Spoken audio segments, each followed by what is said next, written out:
Mental health एक ऐसा विषय है जिसको ज़्यादातर लोग लाइफ में इग्नोर करते हैं। और आज के इस एपिसोड में हम बात करेंगे मेंटल हेल्थ के ऊपर, उसमें भी स्पेशली जो गर्ल्स है, टीनेज गर्ल्स है, उनकी हम बात करेंगे कि कैसे टीनेज में जो हमारी बेटियां हैं उनका हम किस तरह से ध्यान रखें ताकि वो कोई गलत कदम उठाकर अपनी ज़िंदगी को बर्बाद ना करें।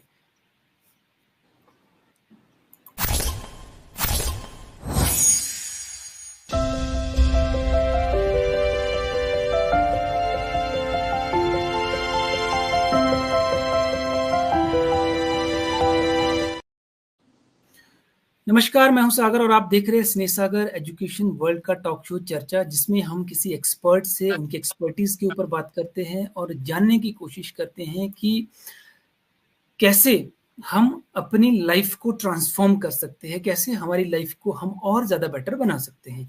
तो इसी कड़ी में आज हम बात करेंगे कि टीनेज की जो गर्ल्स होती हैं, जो हमारी बेटियां हैं, उनकी मेंटल हेल्थ का हम किस तरह से ध्यान रखें ताकि उनसे कोई ऐसी गलती ना हो कि पूरी ज़िंदगी भर पश्चाताप हो हमारे पास। क्योंकि कुछ लाइफ की ऐसी घटनाएं होती हैं जिसमें अगर वो घटना एक बार हो गई तो उसका कोई रीटेक नहीं होता है। तो इस विषय पे बात करने के लिए आज हमारे साथ एक्सपर्ट है मेंटल केयर इंडिया की फाउंडर एंड मैनेजिंग डायरेक्टर या चेयरपर्सन रंजनी रॉय जी। वेलकम, आपका आज के शो में स्वागत है। नमस्कार जी मैम, कितने टाइम हो गया आपको अपने मेंटल हेल्थ के ऊपर काम करते हुए? थोड़ा सा आपका इंट्रोडक्शन जानना चाहेंगे एकदम ब्रीफ में। सर। 2017 से मैं स्टार्ट किया ओके। और उसके बाद मैं एक्चुअली मेडिकल टूरिज्म में थी। ओके। तो वहाँ पर हम लोग पेशेंट को लाते थे इंडिया में, बहुत सारा हॉस्पिटल्स के साथ टाई अप। बट पेशेंट का जो मेंटल कंडीशन था ना, जो सिचुएशन में वो लोग आते थे हम लोगों के यहाँ पर ट्रीटमेंट करवाने के लिए, वो बहुत ही पैथेटिक था। तो उसके ऊपर मुझे लगा कि मेंटल हेल्थ, और उसके बाद कोविड आया, उसके बाद बड़ा बड़ा इंडस्ट्रियलिस्ट सुइसाइड कर लिए। तो इसके ऊपर ना हम लोगों को लगा कि मेंटल हेल्थ बहुत ज़रूरी है और इसके बारे में हर किसी को जानना बहुत ज़रूरी है, राइट। स्पेशली टीनेजर को। और हम लोगों के स्टूडेंट्स को, मैं मेनली स्टूडेंट्स के ऊपर, कॉर्पोरेट्स के ऊपर काम करती हूँ। एक्चुअली सबको मेंटल हेल्थ के बारे में एक छोटा सा कोर्स करना बहुत ज़रूरी है, क्योंकि जानना बहुत ज़रूरी है। और जी। माइंड के ऊपर जब हम लोग कोई प्रॉब्लम फेस करते हैं, हम लोगों को पता नहीं चलता कि हम लोगों के माइंड में कुछ प्रॉब्लम हुआ है। राइट। दूसरा ये भी है प्रॉब्लम कि अगर मेंटली अगर हम थोड़ा-सा डिप्रेस्ड है, टेंशन है, तो इस चीज़ को हम डॉक्टर तक पहुँचने की ज़रूरत नहीं समझते। और ज़्यादातर जो छोटी-छोटी सिटीज़ होती है, उसके अंदर तो साइकियाट्रिक्स होते भी नहीं हैं, क्योंकि उनको तो लोग पागलों का डॉक्टर मानते हैं, तो उनके पास जाने का मतलब है कि आप पागल हो गए हो। तो इस तरह की सोच लोगों ने रखी है। तो मैं जानना चाहूँगा कि एग्ज़ैक्टली जो आम जनता है, उसको हम कैसे समझाएँ कि मेंटल हेल्थ एग्ज़ैक्टली क्या चीज़ है? मेंटल हेल्थ के अभी बहुत एडवांस हो गया। अभी बहुत सारा मूवीज और बहुत सारा अवेयरनेस प्रोग्राम के थ्रू ना, बहुत जनता पब्लिक बहुत अवेयरनेस आ गया। हर एक टीचर्स को भी लगता है, प्रिंसिपल, स्कूल्स मैनेजमेंट, ये इसके ऊपर बहुत सारा स्टेप ले रहे हैं। धीरे धीरे गवर्नमेंट भी ले रहे हैं, मगर अभी आम जनता, स्पेशली विलेज के तरफ, उन लोगों को ज़्यादा पता नहीं है। राइट। और टचवुड उन लोगों को ज़्यादा प्रॉब्लम भी नहीं है, मगर ज़्यादा से ज़्यादा होता है शहर में।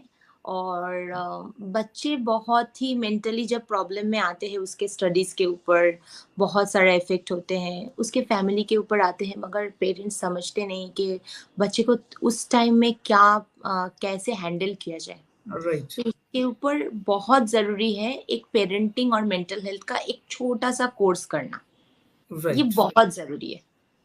राइट। तो स्पेशली अगर हम टीनेज गर्ल्स की बात करें, तो टीनेज में एक तो बॉडी के अंदर हार्मोनल चेंज आ रहा होता है, तो उसमें वैसे भी माइंड पे कंट्रोल नहीं रहता है, तो उसमें कुछ किस तरह से एक टीनेज गर्ल्स, क्योंकि आप एज ए गर्ल इन चीज़ों को ज़्यादा समझ सकते हैं, तो कैसे वो अपने मेंटल हेल्थ को कंट्रोल करे या माइंड को कंट्रोल करे या अपनी मेंटल हेल्थ की केयर कैसे करे? एक तो जब बॉडी में चेंजेस आते हैं माने गर्ल्स का, तो ऐसे ही इरिटेशन होता है, अंदर में एक इरिटेशन होता है क्योंकि बॉडी डेवलपमेंट होता है, उसके ऊपर पीरियड्स आते हैं। गर्ल्स एक बच्चे को संभाल के चलना, उसके पेरेंट्स का वहाँ पर बहुत ज़्यादा रोल्स होते हैं कि उसको समझाना, कैसे हैंडल करे, कैसे पीरियड्स में चले, और कहीं पर दाग लग जाए तो वो कैसे हैंडल करे। अभी तो बॉयज़ के ऊपर भी ये थोड़ा बहुत इसके ऊपर एजुकेशन दिया जा रहा है, उसको नॉलेज दिया जा रहा है कि कोई भी गर्ल्स अगर कोई भी प्रॉब्लम में हो तो उसको हेल्प करो। राइट। तो ये बहुत ज़रूरी है। और उसके बाद ये तो स्कूल्स में भी बहुत ज़रूरी है कि स्कूल्स में अगर उसका पीरियड्स आते हैं या कोई भी प्रॉब्लम आते हैं बच्चे को, तो वो स्कूल्स मैनेजमेंट या स्कूल्स के साइड से वो हैंडल किया जाए, वो करते भी है। तो राइट। ऐसे वो लोग हैंडल करते हैं। दूसरा है कि जैसे टीनेज में आजकल जो सोशल मीडिया है, इसकी वजह से माइंड के अंदर ऑलरेडी जो इनपुट है वो नेगेटिव बहुत ज़्यादा हो रहा है। एक वक्त था जब ये इंटरनेट नहीं था तो काफ़ी चीज़ें जो है एक पर्टिकुलर इस एज से काफ़ी दूर रहती थी। आज की डेट में एक बच्चा कमरे में अंदर बैठ कर के फ़ोन पे क्या देख रहा है, क्या नहीं देख रहा है, तो इस कंडीशन में एक पेरेंट्स के लिए भी एक बहुत बड़ा चैलेंज है कि अपने बच्चों को कैसे वो टैकल करे, किस तरह उनको एजुकेट करे कि वो उन चीज़ों से दूर रह करके अपने जो गोल है लाइफ में उसके ऊपर फोकस करें। अभी सोशल मीडिया हाथ में आने के बाद बहुत ही ज़्यादा चेंजेस आया है। एक तो फैमिली से डिस्टेंस, राइट। दूसरा हाँ, एक तो शेयर नहीं करते पेरेंट्स के साथ, मम्मा के साथ, पापा के साथ कुछ भी शेयर नहीं। और उसके बाद क्या ही कर रहा है कुछ पता नहीं। और अभी के दिन में टीनेजर जितना एडवांस हो गया ये फ़ोन्स के लिए, मतलब लड़का लड़की दोनों बोथ बहुत ज़्यादा। मेरा एक इंटरव्यू है जहाँ पर मैंने एक बच्चे का इंटरव्यू लिया था, वहाँ पर बच्चा खुद बोल रहे हैं कि फिजिकल होना बहुत ज़रूरी है क्योंकि रिलेशन को हैंडल करके लेके जाने के लिए। तो ये बच्चे का माइंडसेट आ गया कि फिजिकल रिलेशन होना। और स्पेशली टीनेजर लड़की जो अपने वर्जिनिटी खो देते हैं, उसके बाद अगर ब्रेकअप हो जाते हैं रिलेशन में, बच्चा ज़्यादा से ज़्यादा 7 से रिलेशनशिप में आ जा रहे हैं अभी। बहुत राइट। फर्स्ट हो गया, बहुत ज़्यादा फर्स्ट हो गया। तो उसके बाद बच्चा जब इस उम्र में बच्चे का उतना तो माइंड होता नहीं है नहीं, कैसे मैच्योरिटी रिलेशनशिप। नहीं। एक्चुअली उन लोगों का कुछ ही माइंड नहीं होता, देख रहे हैं बस कर रहे हैं। और राइट। उसके बाद ब्रेकअप जब होता है, तब अपना वर्जिनिटी खोने के बाद एक टीनेजर, एक ट्रॉमा में लड़की चले जाते हैं। ट्रॉमा में चले जाते हैं, मतलब भयंकर उसका स्थिति बहुत बुरा हो जाता है। उस टाइम में पेरेंट्स को बहुत अच्छे से उसको ट्रीट करना चाहिए, मगर पेरेंट्स में पूरा हाइड करते हैं। राइट। तो पेरेंट्स अगर अभी के दिन में ज़्यादा अपने बच्चे के ऊपर रेस्ट्रिक्शन लगाए तो बहुत प्रॉब्लम आ जाएगा। पेरेंट्स को बहुत फ्रेंडली, एक जन को, दोनों जन को नहीं, दोनों जन को अगर दोनों ही बहुत फ्रेंडली हो जाए तो बच्चे के लिए प्रॉब्लम है। मगर राइट। एक थोड़ा फ्रेंडली और एक थोड़ा, एक से डर होना चाहिए। हाँ, रेस्ट्रिक्टेड होना चाहिए। तो दोनों मिलके बैलेंस करके बच्चे के साथ चल पाएँगे। जो फ्रेंडली होगा उसके साथ ज़रूर बच्चा शेयर करेंगे कि मेरा ये प्रॉब्लम है। और नहीं शेयर करेंगे, उसका मूड के ऊपर, उसका चेंजेस के ऊपर पेरेंट्स वो पकड़ सकते हैं, अगर नोटिस रहे। मगर आज के दिन में सोशल मीडिया इतना एडवांस हो गया, पेरेंट्स के हाथ में भी मोबाइल, बच्चे के हाथ में भी मोबाइल, दोनों अपने तरफ एक बैठ के दूसरे को समझने के लिए किसी के पास वक्त ही नहीं है। नहीं लेकिन है। अभी अभी आपने यहाँ पे सिचुएशन देखिए, आपने कहा कि अभी पेरेंट्स के और बच्चों के बीच में मान लीजिए गैप है, उनके बीच में एक कनेक्शन नहीं है, फ्रेंडशिप नहीं है, और किसी लड़की को, किसी टीनेज की लड़की को अभी प्रॉब्लम आ गई है, उसके साथ कोई ऐसी घटना हो गई है।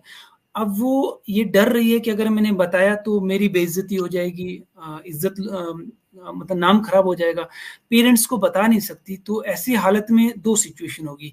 या तो वो लड़की ट्रॉमा में जाकर के स्ट्रेस में जा सकती है, उसके माइंड के अंदर सुसाइडल टेंडेंसी आ सकती है। तो 100%। ऐसे में अगर डायरेक्टली अगर हम ये कहें कि अगर कोई टीनेज की लड़की हमारे इस प्रोग्राम को देख रहे थे, वो कैसे अपने आप को मेंटली स्टेबल करे, कैसे अपने आप को फिर से स्ट्रांग बना के बाउंस बैक कर सकती है, ताकि वो ट्रॉमा में जाके सुसाइडल टेंडेंसी में आके सुसाइड ना कर दे।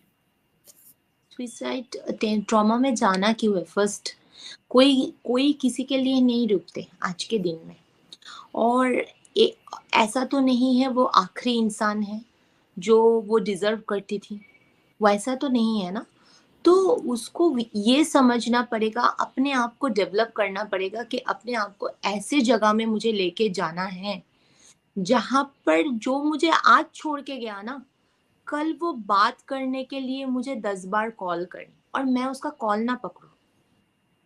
ऐसा अपने आप के ऊपर डेवलप करना है। ऐसा नहीं है कोई छोड़ के जाने से बस मेरा लाइफ खत्म हो गया, ये सोच तो बहुत इनोसेंट वाला सोच है। और सुइसाइड करना ही क्यों है? क्यों सुइसाइड करे मैं किसी और के लिए? क्यों अपना लाइफ खराब? फर्स्ट ऑफ ऑल तो सुइसाइड करने के बाद आप तो चले जाओगे, उसके बाद आपके फैमिली के ऊपर क्या क्या आएगा प्रॉब्लम? ये एक बार कभी भी सोचा है? जो सुइसाइड करते हैं कभी नहीं सोचते कि मेरे फैमिली के ऊपर इसके बाद क्या प्रॉब्लम आएगा, और उसके बाद उस फैमिली को कितना साल ये प्रॉब्लम फेस करना पड़ेगा। ये बच्ची ना ऐसे करके मर गया, जानते हो, इसके फैमिली में। तो ये सब प्रॉब्लम नहीं लाना, अपने आप के ऊपर डेवलप करना है। छोड़ो, जो जो जाना है वो गया, और अच्छा हुआ आज चला गया, कल नहीं गया। तो ये बहुत एक अच्छा बात है, बहुत ही अच्छा बात है कि चला गया। और इसके ऊपर कुछ ज़्यादा सोचना नहीं है, अपने आप को मेडिटेट करो, अपने आप के ऊपर डेवलप करो, अच्छा से पढ़ाई लिखाई करो, जो आपका एक्सटर्नल पावर है उसको यूटिलाइज करो। कुछ भी हो सकता है सब्जेक्ट, आप उसके ऊपर अपने आप को डेवलप करो ना। सुइसाइड तो लास्ट ये नहीं है, ऑप्शन नहीं है ना, तो उसके ऊपर जाना ही नहीं है, सोचना ही नहीं है। इसमें कुछ जो बच्चियां होती है या बच्चे भी होते हैं, कुछ बहुत सेंसिटिव नेचर के होते हैं, जिनको अब ये लगेगा कि मेरी बदनामी हो गई है, तो अब वो उन्हें ये लगता है कि अब मैं दुनिया को कैसे फेस करूं, हम्म। तो वो कैसे माइंड सेट करे अपना। हाँ, तो मैं एक ही मैसेज देना चाहती हूँ, आपका बदनामी कुछ भी नहीं हुआ। बदनामी कैसा हुआ? वो भी रिलेशन में थे, आप भी रिलेशन में थे, दोनों का हुआ एक साथ बदनामी। तो अकेला तो कुछ नहीं होता ना, उसका भी हुआ, उसको भी लोग बोलेंगे, आपको भी बोलेंगे। हाँ, आज के दिन में हम लोगों के सोसाइटी में आज के दिन में भी लड़कियों को ज़्यादा दोष दिया जाता है, मगर ऐसा कुछ नहीं है। आज के दिन में वो माइंड को छोड़ के आगे जाना है। लड़का लड़की दोनों ही मिलके कुछ रिलेशन आगे लेके जा सकता है। अगर छोड़ता है, दोनों के मर्जी से छोड़ के जाते हैं। तो इसके लिए इतना स्ट्रेस में नहीं आना, अपने पेरेंट्स के साथ शेयर करो सब कुछ, और उसके उनके पास से सजेशन लो क्या करना है नेक्स्ट, अपने लाइफ में डेवलप लाना है। ये फर्स्ट हम लोगों का हम लोगों का मोटिव होना चाहिए कि अपने आप को कैसे डेवलप करना है, दूसरे कुछ में फोकस नहीं देना है। तो ये कर सकते हैं हम लोग। Right, exactly. मैं ये समाज को भी ये मैसेज देना चाहेंगे हम इस प्रोग्राम के माध्यम से, कि जो पहले एक सोच होती थी कि अगर किसी लड़का लड़की के बीच कोई रिलेशन होता है तो उसमें जो लड़की को करेक्टरलेस घोषित किया जाता था, तो वो सुसाइडल टेंडेंसी की तरफ जाना नेचुरल था। मैं यहाँ कहना चाहूँगा कि उस बच्चे को भी उसी नज़र से देखा जाए कि ये भी करेक्टरलेस है, और ये लड़कों में भी एक डर होना चाहिए कि अगर हम ऐसे कोई हरकत करते हैं तो हमको भी समाज उसी तरह से देखेगा, हमारी भी बदनामी होगी। तो ये जब माइंडसेट चेंज होगा, तभी लोग ऐसी हरकत करने के बाद शायद बच्चे सुसाइड ना करें। और इन चीज़ों को अभी के दिन में सर, मैं सॉरी, आप बोल रहे थे, मैं बीच में बोल दी। अभी के दिन में लड़का भी बहुत इनसिक्योर है, क्योंकि इतना अच्छा अच्छा लॉ निकल गया ना कि आप लड़की के ऊपर चीटिंग करके अचानक से निकल नहीं पाओगे, आपको 10 साल तक सजा हो सकता है। तो कुछ भी गलत करने से पहले एक बार लॉ जरूर देख लेना। क्योंकि आपका जो मैसेज है, आपका जो है ना मेरे पास, तो मैं वो लेके बहुत कुछ कर सकती हूँ। तो इसलिए कोई लड़के को ये मैसेज है, कुछ भी करना, दोनों का चैट होना चाहिए, बहुत ज़रूरी है। प्रूव होना चाहिए, लड़का लड़की दोनों का प्रूव होना चाहिए। लड़की एक लड़की को मैं जैसे मैसेज देना चाहिए चाहूंगी कि कुछ भी करने से पहले, फिजिकल होने से पहले 10 बार सोचना। राइट। और मैं एक लड़का को भी मैसेज देना चाहूंगी, आपको भी फिजिकल होने से पहले 10 बार सोचना है, इसलिए कि हम लोगों के इंडियन लॉज अभी बहुत स्ट्रिक्ट हैं, आप भी फंस सकते हो। तो कुछ भी करो, टीनेजर जो भी कोई, ये एडोलेशन पीरियड्स ऐसा होते हैं, यहाँ पर बहुत सारा कुछ करने के लिए, बहुत सारा हम लोगों के माइंड में हार्मोन रिलीज होते हैं, डोपामाइन, ऐसे ऐसे बहुत सारा हार्मोन्स हैं जो रिलीज होते हैं, और हम लोग इमोशनल हो जाते हैं, हम लोगों को एफिक्शन जाते हैं उसके ऊपर। तो हम लोग उसके ऊपर कंट्रोल थोड़ा सा करके आगे जाना चाहिए, और बहुत सोच के चलना चाहिए, क्योंकि आप अकेले नहीं हो, आपके फैमिली है आपके साथ। तो ये राइट। सब सोच के चलना चाहिए। लॉस के बारे में जानेंगे बच्चे, और आज के दिन में क्या क्या हो सकता है उनके साथ, पेरेंट्स के साथ क्या क्या हो सकता है, फैमिली के कैसे प्रॉब्लम आ सकता है। एक बच्चा, एक लड़का भी कुछ भी गलत करेगा, उसके फैमिली के ऊपर आएगा, तो सोच के करना डेफिनेटली। चाहिए, बहुत सोच के करना। बिल्कुल। जी, बिल्कुल, बहुत अच्छी आपने जानकारी दी। और ख़ासकर ये जो 2 तरीके आपने कहे कि एक तो कि बच्चा पहले सोचे, दूसरा कि लॉज़ का भी, ये जो लॉज़ है, ये मुझे लगता है कि स्कूलों में भी ये अवेयरनेस बच्चों को देना बहुत ज़रूरी है। बहुत क्योंकि जरूरी। एक अंदर की अवेयरनेस होती है और एक अंदर का डर होता है। अवेयरनेस और डर दोनों होना बहुत ज़रूरी है। अगर बच्चों को टीनेज में ये पता लगे कि ये लॉज़ है, कल दिन हमारे ऊपर ऐसे-ऐसे एक्शंस हो सकते हैं, हमारा जो करियर है वो खराब हो सकता है, तो शायद इस डर से भी लोग बचे रहें। और कुछ को जो जिसे कहते हैं कि संयम की जो चीज़ें हैं, जो स्पिरिचुअलिटी है, मेंटल हेल्थ है, मेडिटेशन है, और हमारा जो पास्ट रहा है, इतिहास रहा है, उस इतिहास को भी अवेयर करके बच्चों को पढ़ाना चाहिए। एक्चुअल में अभी हमारा जो एजुकेशन सिस्टम है उसमें हमारा जो गौरवशाली इतिहास था उसको नहीं पढ़ाया जाता है, कुछ वैसे ही फालतू की चीज़ें पढ़ाई जाती है। डेफ़िनेटली अगर भगवत गीता जैसे जो ग्रंथ है उन्हें अगर स्कूलों में पढ़ाया जाए, उनकी एक्चुअल एसेंस को अगर बताया जाए, तो शायद बच्चों के अंदर अंदर से ही चेंज आएगा। और ये जो सारा आज की डेट में खासकर जो सोशल मीडिया, इसकी वजह से जो फ़ोकस डिस्ट्रैक्ट हो गया है बच्चों का, उसके ऊपर भी मुझे लगता है कि बच्चों की ट्रेनिंग बाकायदा स्कूलों में देनी चाहिए कि कैसे वो अपने गोल को सेट करें। क्योंकि कहते हैं ना कि अगर लक्ष्य महान हो, है ना? जितना महान लक्ष्य होगा, जो व्यर्थ चीज़ें उनके लिए फिर समय नहीं बचता है। अगर हमारे पास समय बचा है तो शायद इसलिए क्योंकि हमारे पास कोई लक्ष्य नहीं है। तो डेफ़िनेटली मैं चाहूँगा कि ये स्कूलों में भी ये एजुकेशन होनी चाहिए, और स्कूलों के बच्चों को इन चीज़ों को लेकर के अवेयर करना बहुत ज़रूरी है। क्योंकि जब आदमी धीरे-धीरे बड़ा हो जाता है तो वो मैच्योर हो जाता है, काफ़ी समझ आ जाती है, क्या सही है, क्या गलत है, उसके ऊपर वो सोच कर के डिसीज़न लेता है। लेकिन टीनेज ऐसी होती है, जैसे आपने कहा कि हार्मोन्स ऐसे रिलीज़ होते हैं कि आदमी इमोशंस में आ जाता है। तो कहते हैं ना कि जोश में वो होश खो बैठता है। तो चलिए, आपने हमारे लिए वक़्त दिया, बहुत अच्छी जानकारी दी, इसके लिए आपका बहुत-बहुत धन्यवाद। मेंटल हेल्थ और का जो अ, विषय है। एक इंफॉर्मेशन मैं देना चाहूँगी, मैं हम लोग तो स्कूल्स के ऊपर बहुत काम कर रहे हैं, यूनिवर्सिटीज़ में, स्कूल्स में काम कर रहे हैं, तो गीता का एक्सप्लेनेशन कैसे, मतलब हम लोगों का बुक है खुद का, और मेंटल हेल्थ के ऊपर भी बुक है।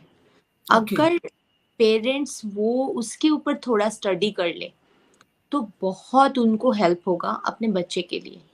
क्योंकि हम राइट। पिज्जा बर्गर में, होटल में, रेस्टोरेंट में जाके इतना पैसा खर्चा कर देते हैं ना अपने बिल्कुल। एंटरटेनमेंट के लिए।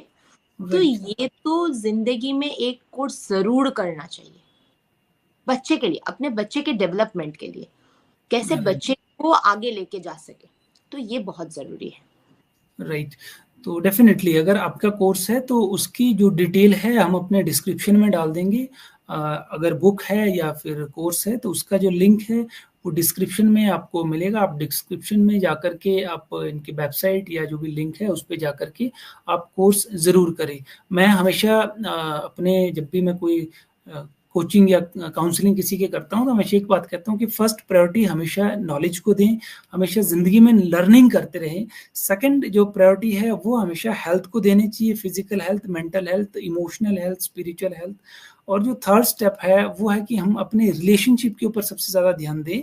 और द फोर्थ इज़ फिर वेल्थ के ऊपर ध्यान दें। जबकि ये उल्टा कर लेते हैं हम कि सबसे पहला ध्यान सिर्फ पैसों पे लोग देते हैं। अपने बच्चों की जो एजुकेशन सिस्टम है उसमें तो गड़बड़ है ही, लेकिन हम खुद गड़बड़ करते एज ए पेरेंट। हम चाहते हैं कि बच्चा कुछ ऐसा पढ़े कि बहुत पैसा कमाए। हम ये ध्यान नहीं देते कि बच्चा कुछ ऐसा पढ़े कि ये सबसे पहले इंसान बने। यही आज की डेट में फर्क है। पहले जो हमारा एजुकेशन सिस्टम था, वैदिक एजुकेशन सिस्टम, उसमें आदमी को आदमी बनाया जाता था, बल्कि आदमी के अंदर देवत्व की प्राप्ति हो वैसे गुण डाले जाते थे। और आज हम अपने बच्चों को भेजते हैं कि कौन सी फील्ड में पैसा ज्यादा आ रहा है, उस फील्ड में बच्चों को भेजो। अब उस बच्चे का शौक वो है या नहीं है, इस चीज का हम ध्यान नहीं देते हैं। तभी शायद हमारे जो यूथ है वो मेंटल स्ट्रेस में ज्यादा है, क्योंकि उनकी जो पढ़ाई है, जिस फील्ड में उनके ऊपर लाखों रुपए खर्च कर दिए गए हैं, उसके ऊपर वो काम नहीं करते, वो कुछ और ही धंधा कर रहे होते हैं। और फिर बाद में उन्हें एहसास होता है कि काश ये जो 20 लाख रुपए एजुकेशन में खर्च किए, ये इनिशियल स्टेज पे बिजनेस में लगाए होते तो अभी तक ब्रांड बिल्ड कर चुके होते हैं। राइट। तो जरूर, और अगर पेरेंट्स बहुत सेल्फिश भी होता है कि बच्चे को सिखाते हैं शेयर मत करना। टिफिन दे रहे हैं, अपना खा के आना, पूरा खत्म करके आना।